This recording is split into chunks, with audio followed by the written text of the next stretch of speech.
exchange systems, both in South Africa and internationally, a major platform for mutual credit exchange. His paper or his presentation today will reconsider some of the basic concepts around money and exchange with specific reference to alternative exchange systems. Thank you. Great, thank you. Yeah, as you can see, the title is a bit controversial, and that's really what I want to be today, controversial. I also want to look at some of the, that's a big question, and it's basically what we're all asking here today, is what comes next. The other thing I want to do is just to consider some of the basic concepts that we use amongst, in these kind of sessions and amongst ourselves. There doesn't seem to be an awful lot of agreement about a lot of the terms that we use, particularly the concept of money. Some of us use it in a very broad way to mean everything, and others of us try to confine it to specific things.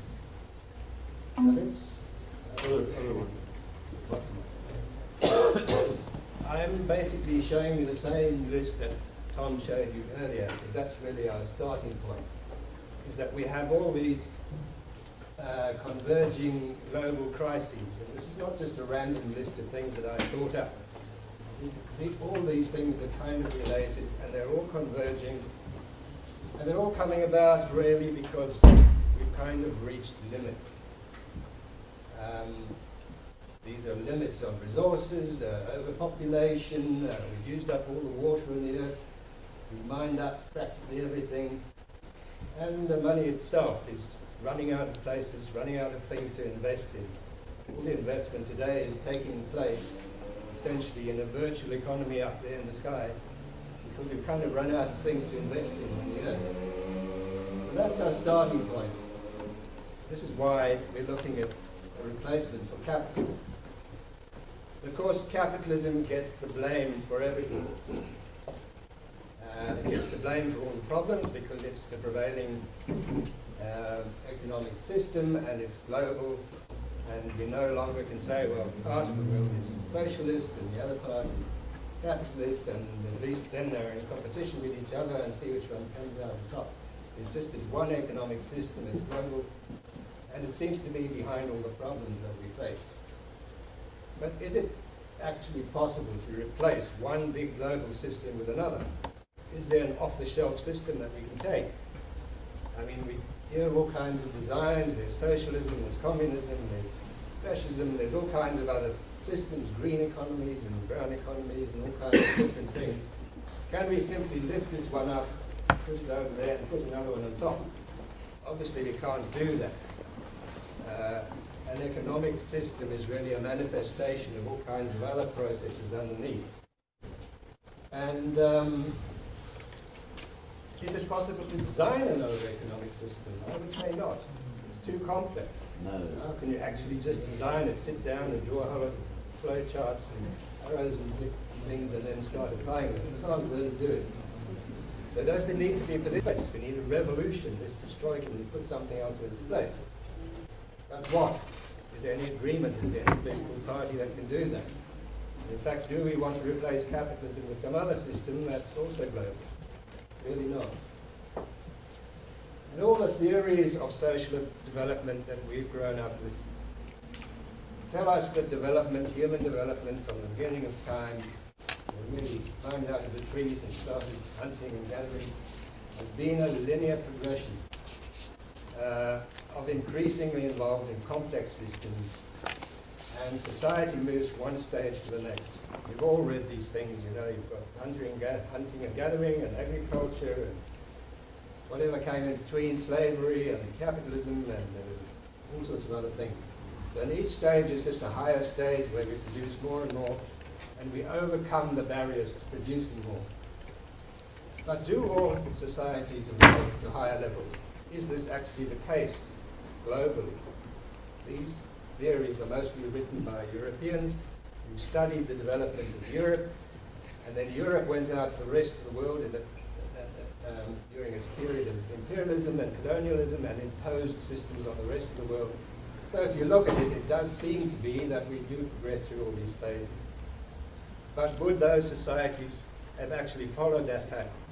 Probably not. Most of the world wasn't. Most of the world were subsistence farmers. A lot of the world was still hunting and gathering. Most of it was just primitive agriculture before the colonialists came. So the problem now is we reached the limits of growth, and I think we all kind of believe now that we can't just evolve to some higher level. If there is no higher level, the next level is down there and perhaps back to the beginning. So the next stage could be disastrous, collapse. Global trade.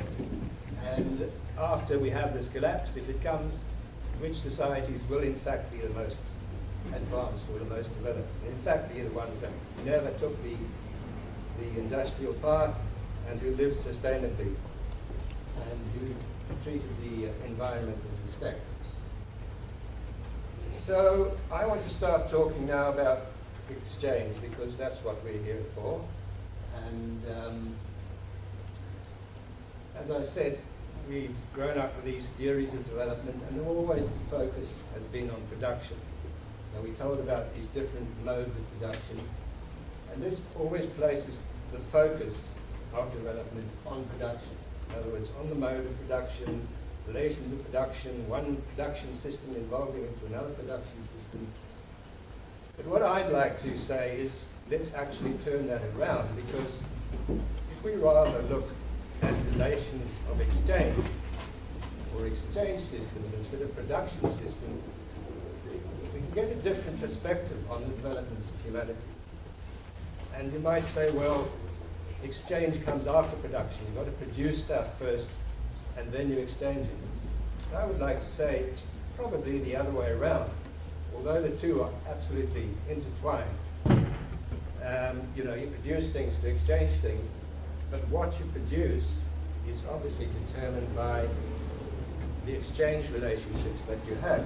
So even if you've got a very primitive hunting and gathering community, the way people relate to each other, in other words, the way they're going to exchange things, will determine the way they do things. And even if we're setting up a business today, and a business is really about making money, before we even decide what we're going to produce, we're going to decide how we're going to relate to each other, how we're going to exchange things, how is the wealth that we produce going to come back to us. Now, our starting point is really exchange rather than production. And of course, it is a chicken and egg problem. But I think if we focus on that side of it, it begins to look very different. So in fact, we need a new operating system, and all of you know this is what an operating system is. It's a little piece in the middle there that defines how a computer works. And in a sense, you can apply the same concept to society. You need to discern what that operating system is. In an operating system, you can have a piece of hardware like this, and you can put Windows on it and get one experience, put Mac on it and get another experience, but it's the same piece of hardware. So essentially, that's what we've got to do. We're kind of stuck with the hardware that we've got, so we have to get it to work in a different way. I want to introduce the concept of exchange systems, which I have heard it's kind of used a bit randomly. I've heard some people talking about it. Generally, people just talk about money and money systems. For me, an exchange system is really a container concept, because what we're talking about is exchange. In other words, how do we contribute to the system, and how does the system distribute the wealth that societies produce? And that's really the field of money is all about exchange. So exchange is the container concept. And everything happens inside that. So everything else that we talk about should be within this big box called exchange. And exchange systems are social facilities. And it doesn't imply, an exchange system doesn't imply money. Money is just one type of exchange system. There have been many in history, and many of them have not involved money at all. The main purpose of all exchange systems is to facilitate exchange. And that's what we say about money as well. But you can have exchange systems without money, so all of them are to facilitate exchange by establishing and maintaining relationships between people in the exchange of energy. So as we can talk about modes of production, we can talk about modes of exchange. There are different ways of exchanging. Exchange systems facilitate exchange by creating and maintaining relationships in exchange of energies in an organized way in time and space. So organized exchange results in exchange systems. All societies have exchange systems, from the biggest to the smallest, and from the most primitive, if you can use a word like that, to the most complex and evolved. Even in hunter-gatherer societies, you might think, well, there's no exchange system there, everybody just chips in and everybody does everything and we all share the output.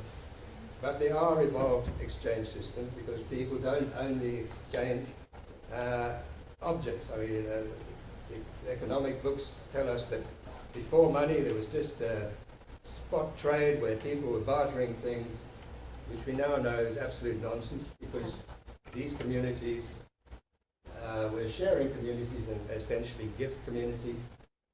And the motive for production was to share, not to exchange or to sell or anything like that. But of course, there was a lot of exchange going on because people were gifting each other, and that gifting created obligations, even if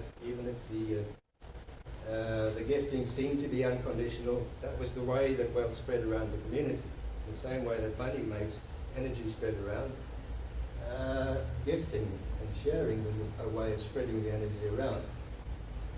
Then we moved on to agriculture and herding, but the potential for trade was created then because you had specialization. And people used to then store food for the lean years. They used to make little granaries like this, or sometimes dig deep holes into the ground. And that meant you had to keep records of what was happening. So if you brought 2 bags of barley, you put them in the granary, somehow that had to be recorded, because if there was a lean year next year, you would be able to draw on the community's wealth of the storage in the warehouse. And they used simple mnemonic devices like this by scratching on bones and pieces of wood and so on. And this is not money. This was not exchanged for anything. This was just a recording device. And agriculture introduced the idea of a surplus. And often the surplus was stored for the lean times, or simply then began to be used for people who weren't engaged in agriculture. And essentially this was the beginning of class society. Once you relieved a certain portion of people from the toiling in the fields and growing the crops and looking after and hunting animals and looking after animals, they could engage in trades and start developing other products. But as these societies evolved and people started living in villages and towns, the surplus grew larger and larger, and we were storing it now in large warehouses, and you required people to look after those warehouses and keep records.